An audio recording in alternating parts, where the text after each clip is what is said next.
बिस्मिल्लाहिर्रहमानिर्रहीम। अस्सलाम वालेकुम। मैं प्रोफेसर सुहेल अरशद और आज के इस सेशन में खुश आमदीद। स्टूडेंट्स, आज के इस सेशन में हम चैप्टर नंबर 4 जो कि नॉर्मलाइजेशन का है उसके एक्सरसाइज करेंगे। इस एक्सरसाइज में हम MCQs डिस्कस करेंगे, हम फिल इन दी ब्लैंक्स करेंगे और ट्रू फॉल्स क्वेश्चंस करेंगे, जिससे इस चैप्टर के हमारे कॉन्सेप्ट जो हैं वो मज़ीद पक्के हो जाएंगे।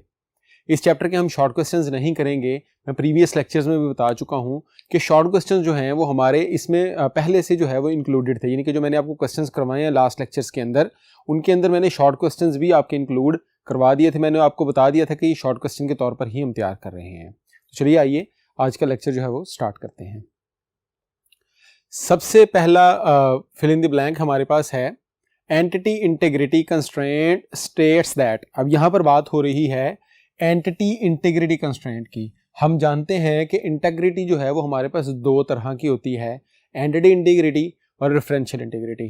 तो यहाँ पर चूंकि एंटिटी इंटीग्रिटी की बात हो रही है तो यहाँ पर वो states that dash can not be null, कि एंटिटी इंटीग्रिटी के अंदर हम कौन सा कंस्ट्रेंट पढ़ते हैं जी कि क्या चीज़ नल नहीं हो सकती। एंटिटी इंटीग्रिटी में हम पढ़ते हैं कि प्राइमरी की जो वैल्यू है वो कभी भी नल नहीं हो सकती। Primary key can not null. Second fill in the blanks है जी dash must refer to another table और मस्ट बी नल। इनमें से कौन सी ऐसी चीज है कि जो या तो दूसरे टेबल को रेफर कर रही हो या फिर नल हो। तो ये फॉरेन की के ऊपर हम कंस्ट्रेंट लगाते हैं, यानी कि जो हमारे पास रेफरेंशियल इंटीग्रिटी है उसका ये कंस्ट्रेंट है कि हमारी जो फॉरेन की है, जो रेफरेंस की है, वो या तो क्या होगी, नल होगी, और अगर वो होगी उसके अंदर कोई वैल्यू मौजूद होगी तो वो प्राइमरी की को क्या कर रही होगी, रेफर कर रही होगी। तो यहां पर क्या है जी हमारे पास फॉरेन की। यहां तो हमारी फॉरेन की जो है वो खाली होगी या वो दूसरे टेबल को, यानी कि अपने पेरेंट टेबल को रेफर कर रही होगी। अगर पेरेंट टेबल के अंदर स्टूडेंट रोल नंबर 1 का रिकॉर्ड है तो चाइल्ड टेबल यानी कि जिसके अंदर फॉरेन की है उसके अंदर रोल नंबर 1 का रिकॉर्ड आ सकता है, वरना नहीं आ सकता। इसकी बड़ी सिंपल सी एग्जांपल है कि जो फादर है यानी कि पेरेंट है उसके चाइल्ड हो सकते हैं, लेकिन एक ऐसा चाइल्ड जिसका पेरेंट ना हो ये पॉसिबल नहीं है। तो यहाँ पर आपने ज़हन में रखना है कि जो चाइल्ड का टेबल है वो नल हो सकते हैं, यानी कि फॉरेन की जो है वो नल वैल्यू हो सकती है, उसके अंदर कोई वैल्यू ना हो ये चलेगा, लेकिन उसके अकॉर्डिंगली पेरेंट टेबल के अंदर नल वैल्यू नहीं होनी चाहिए। दूसरा जी normalization is a process of converting dash data structure into dash data structure. अब ये डेफिनेशन है नॉर्मलाइजेशन की कि हम कौन से डाटा स्ट्रक्चर से, कम्प्लेक्स डाटा स्ट्रक्चर से, यानी कि कम्प्लेक्स टेबल से हम इसको किस में कन्वर्ट कर देते हैं, सिंपल डाटा स्ट्रक्चर के अंदर, यानी कि सिंपल टेबल्स के अंदर। तो नॉर्मलाइजेशन वो प्रोसेस है जिसके अंदर हम कम्प्लेक्स टेबल्स को सिंप्लीफाई करते हैं, सिंपल कर लेते हैं ताकि एनोमली से बचत हो जाए हमारी। उसके बाद है जी repeating groups are removed during. Repeating groups जो हैं वो कौन सी नॉर्मल फॉर्म के अंदर रिमूव किए जाते हैं, तो repeating groups are removed during first normal form. हम जानते हैं कि फर्स्ट नॉर्मल फॉर्म की हमारे पास दो शर्तें होती हैं। एक शर्त हमारे पास है जी कि रिपीटिंग ग्रुप्स नहीं होने चाहिए, और दूसरा है कि प्राइमरी कीज जो है वो आइडेंटिफाई होनी चाहिए। नेक्स्ट है जी in third normal form no dash exist. Third normal form के अंदर कौन सी चीज नहीं होनी चाहिए, यानी कि यहां पर बताया जा रहा है कि हमारा टेबल जो है वो थर्ड नॉर्मल फॉर्म में कब होगा, जब उसके अंदर क्या चीज नहीं होगी, उसके अंदर ट्रांजिटिव डिपेंडेंसी नहीं होगी।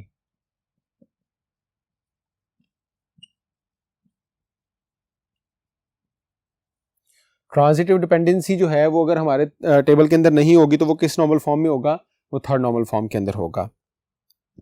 नेक्स्ट है जी referential integrity is a constraint on dash key value. Referential integrity, primary key integrity primary key का कंस्ट्रेंट है, और रेफरेंशियल इंटीग्रिटी किसका कंस्ट्रेंट है, रेफरेंस की का, यानी कि फॉरेन की का। तो ये फॉरेन की वैल्यू का कंस्ट्रेंट है। ये हमारे पास कुछ फिल इन द ब्लैंक्स है। आइए नेक्स्ट बोर्ड के ऊपर जो है वो हम कुछ ट्रू फॉल्स जो क्वेश्चंस हैं उनको डिस्कस करते हैं। इस बोर्ड पे कुछ ट्रू फॉल्स क्वेश्चंस हैं हमारे पास। हम स्टेटमेंट्स को पढ़ेंगे और देखेंगे कि क्या ये ट्रू है या फॉल्स है। सबसे पहली स्टेटमेंट हमारे पास अवेलेबल है, a relation is decompose to convert into first normal form into second normal form. हम फर्स्ट नॉर्मल फॉर्म में जब एक रिलेशन को डीकम्पोज यानी कि तोड़ा जाता है, जब हम उसको फर्स्ट नॉर्मल फॉर्म से सेकंड नॉर्मल फॉर्म के अंदर कन्वर्ट करते हैं। तो ऐसे ही होता है, जो हमारे रिपीटिंग ग्रुप्स होते हैं उनको हम रिमूव करके एक अलग टेबल बना लेते हैं, तो हमारा टेबल बेसिकली डीकम्पोज हो गया, टूट गया, दो टेबल बन गए, एक पेरेंट बन गया और एक चाइल्ड बन गया। तो ये हमारे पास स्टेटमेंट क्या होगी, ये हमारे पास ट्रू स्टेटमेंट होगी। उसके बाद है जी the primary key can not be a composite key, primary की जो है वो कंपोजिट की नहीं हो सकती, ये फॉल्स स्टेटमेंट है। फॉल्स स्टेटमेंट क्यों है कि हमारे पास हमने पढ़ा है कि जी जो प्राइमरी की है वो या पिछले चैप्टर के अंदर सेकंड चैप्टर में आपने पढ़ा था कि प्राइमरी की जो है वो या तो सिंगल एट्रीब्यूट से मिलकर बनती है या एक से ज्यादा एट्रीब्यूट से मिलकर बनती है। तो अगर वो एक से ज्यादा एट्रीब्यूट से मिलकर बनेगी तो वो क्या बनेगी, वो कंपोजिट की बनेगी। तो यहां पर हमारे पास ये क्या है, फॉल्स स्टेटमेंट है कि प्राइमरी की जो है वो कंपोजिट की हो सकती है, यहां पर लिखा हुआ है नहीं हो सकती। उसके बाद है जी in second normal form every non key attribute must depend on key attribute. Second normal form की शर्त क्या है कि सारे के सारे जो नॉन की एट्रीब्यूट्स हैं वो किन पे डिपेंड करने चाहिए, की एट्रीब्यूट्स के ऊपर। तो यहां पर क्या लिखा हुआ है, सारे नॉन की किसके ऊपर डिपेंड करते हैं, की एट्रीब्यूट्स के ऊपर। तो ये क्या है, ट्रू स्टेटमेंट लिखी हुई है कि सारे के सारे नॉन की एट्रीब्यूट की एट्रीब्यूट्स के ऊपर डिपेंड करेंगे। यही सेकेंड नॉर्मल फॉर्म की जो है वो शर्त है। जब ये शर्त पूरी हो जाएगी तो हमारा जो टेबल है वो फुली फंक्शनली डिपेंडेंट हो जाएगा। नेक्स्ट हमारे पास स्टेटमेंट है जी partial dependencies are removed in second normal form. Partial functional dependency जो है वो हम कौन से नॉर्मल फॉर्म के अंदर जो है वो रिमूव करते हैं, तो ट्रू है, हम सेकेंड नॉर्मल फॉर्म के अंदर इसको रिमूव करते हैं। जो हमारी पार्शियल फंक्शनल डिपेंडेंसीज होती हैं उनको हम सेकेंड नॉर्मल फॉर्म के अंदर रिमूव करते हैं। फर्स्ट नॉर्मल फॉर्म के अंदर हम रिपीटिंग ग्रुप्स को रिमूव करते हैं, प्राइमरी की आइडेंटिफाई करते हैं, सेकंड नॉर्मल फॉर्म में पार्शियल फंक्शनल डिपेंडेंसीज को रिमूव करते हैं और थर्ड नॉर्मल फॉर्म में हम ट्रांजिटिव फंक्शनल डिपेंडेंसीज को रिमूव करते हैं। नेक्स्ट है जी रिलेशन में है मल्टीपल प्राइमरी कीज, एक रिलेशन जो है उसमें एक से ज्यादा प्राइमरी कीज हो सकती हैं। ये फॉल्स स्टेटमेंट है। क्यों फॉल्स है, फॉल्स इसलिए है कि अगर प्राइमरी कीज हम एक से ज्यादा बना देंगे, वो एक से ज्यादा एट्रीब्यूट से मिलकर तो बन सकती है लेकिन वो एक से ज्यादा नहीं हो सकती।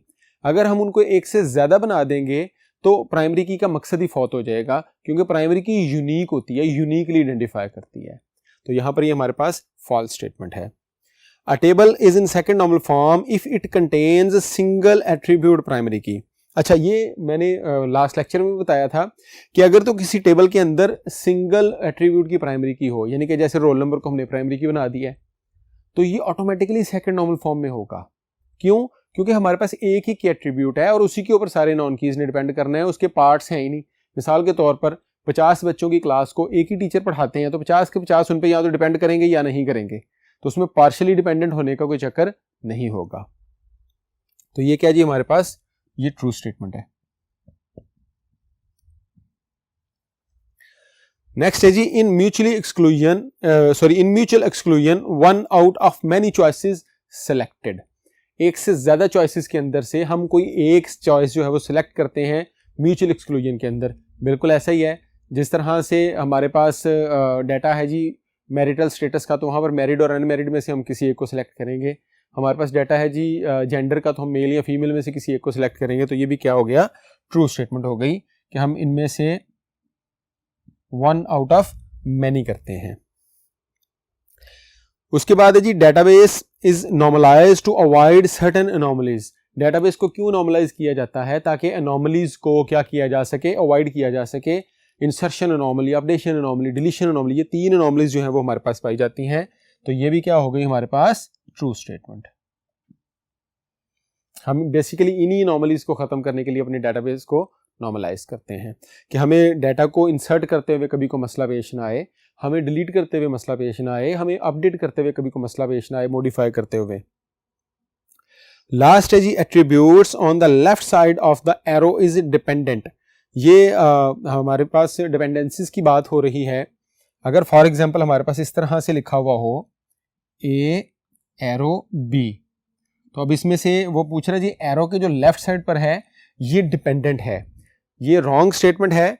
क्यों, क्योंकि एरो के जो लेफ्ट साइड पर लिखा हुआ है ये डिटर्मिनेंट है, जिस तरफ एरो पॉइंट कर रहा होता है वो डिपेंडेंट होता है।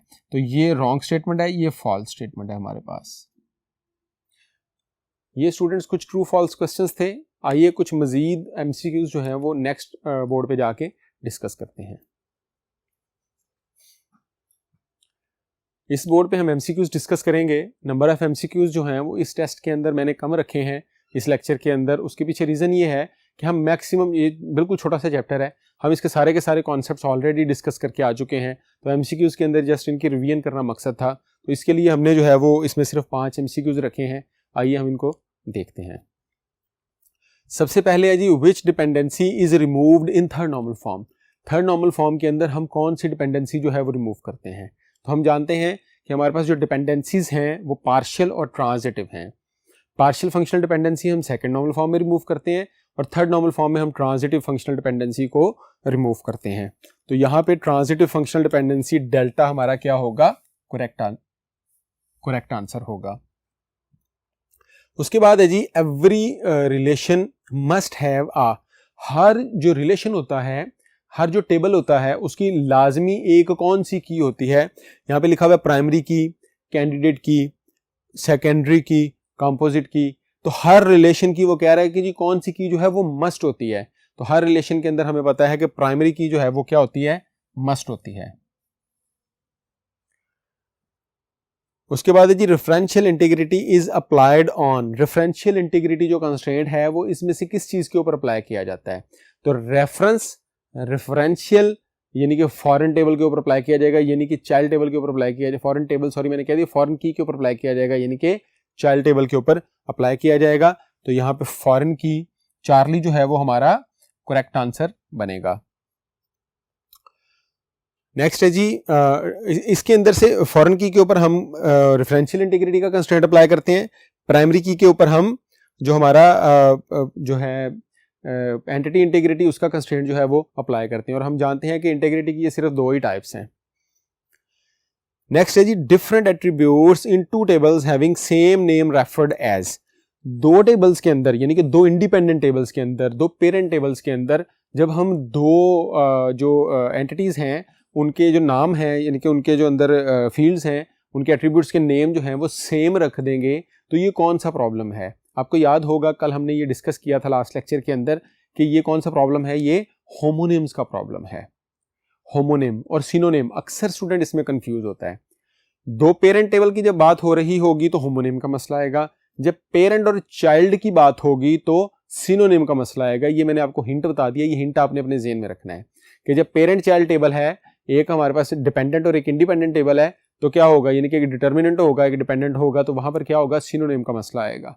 और जहां पर इनका रिलेशन आपस में 1 to 1 है, यानी कि ये पेरेंट टू पेरेंट है, यानी कि 2 पेरेंट टेबल्स हैं, उनका रिलेशन आपस में हो या ना हो, इससे फर्क नहीं पड़ता, तो वहां पर जो एरर आएगा उसको हम क्या कहेंगे, ये होमोनिम्स का एरर है। नेक्स्ट जी, transitive dependencies are removed in. Transitive dependencies कहां पर रिमूव की जाती हैं। हमारे पास ट्रांजिटिव डिपेंडेंसी जो है वो थर्ड नॉर्मल फॉर्म के अंदर रिमूव की जाती है। फर्स्ट नॉर्मल फॉर्म के अंदर हम क्या करते हैं, हम रिपीटिंग ग्रुप्स को रिमूव करते हैं और एक नया टेबल डिकम्पोज करके बना देते हैं, और उसके साथ हम प्राइमरी की जो है उसको आइडेंटिफाई कर देते हैं सब टेबल्स की। और सेकंड नॉर्मल फॉर्म के अंदर हम पार्शियल फंक्शनल डिपेंडेंसीज को ख़त्म करते हैं और फुल फंक्शनल डिपेंडेंसी जो है उसको अचीव करते हैं। और थर्ड नॉर्मल फॉर्म जो है उसके अंदर हम ट्रांजिटिव फंक्शनल डिपेंडेंसी को ख़त्म करते हैं। जो नॉन की एट्रीब्यूट किसी दूसरे नॉन की एट्रीब्यूट के ऊपर डिपेंड कर रहा होता है, हम दोनों को उठाते हैं और एक अलग टेबल जो है उनका बना देते हैं। तो स्टूडेंट्स, ये आज की एक्सरसाइज थी। आज तक के लेक्चर में बस इतना ही। इंशाल्लाह ताला नेक्स्ट लेक्चर में दोबारा मुलाकात होगी। अपना ख्याल रखें। अल्लाह हाफिज़।